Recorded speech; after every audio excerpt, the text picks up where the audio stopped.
Hello and welcome, and now we're really getting into the swing of things here today at Formnext. Today we're talking all about materials, and who better to ask than James Pitts. Please, tell me something about what you do at BigRep. Well, I'm James Pitts, I'm the head of materials, and I am responsible for developing, producing materials and material solutions, everything from the profile to selection of custom setups or custom programs for additive solutions. And what kind of materials can be used in a BigRep printer? Well, we're an open platform, so the short answer is a lot. Now, of course, we have a specially selected portfolio of materials that are made specifically for our applications. And you don't just print out of thin air, you need supports. Tell me a little bit about support materials. Exactly.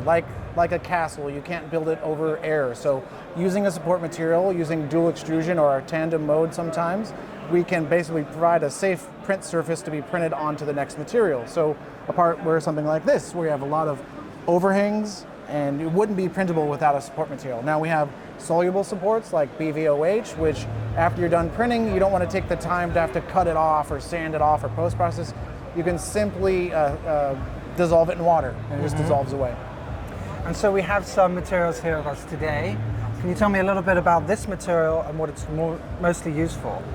Right, so this is TPU, it's a thermoplastic urethane, it's a flexible material, and it's uniquely suited for many applications in industry, so like vibration dampening, oil, other chemical resistances, and of course for like the safety factor. So if you want to protect a part, if you want to protect your workforce, you can kind of tune its spring, you can tune its kind of flexibility through different printing profiles and methods.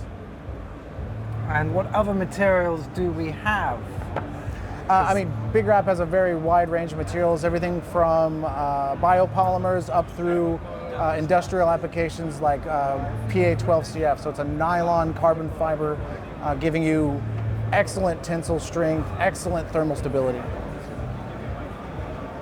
And what to you is the future of materials in additive manufacturing? That's a very simple question. I have no idea. But as we progress through this adventure trying to repurpose materials, instead of using the legacy of injection molding, now we're actually tuning and building materials, formulate them exactly for 3D printing. So increased Z-layer strength, increased processability, and things like that. So it's a really exciting time for materials in 3D printing. It seems like in today's world, I'm a material guy.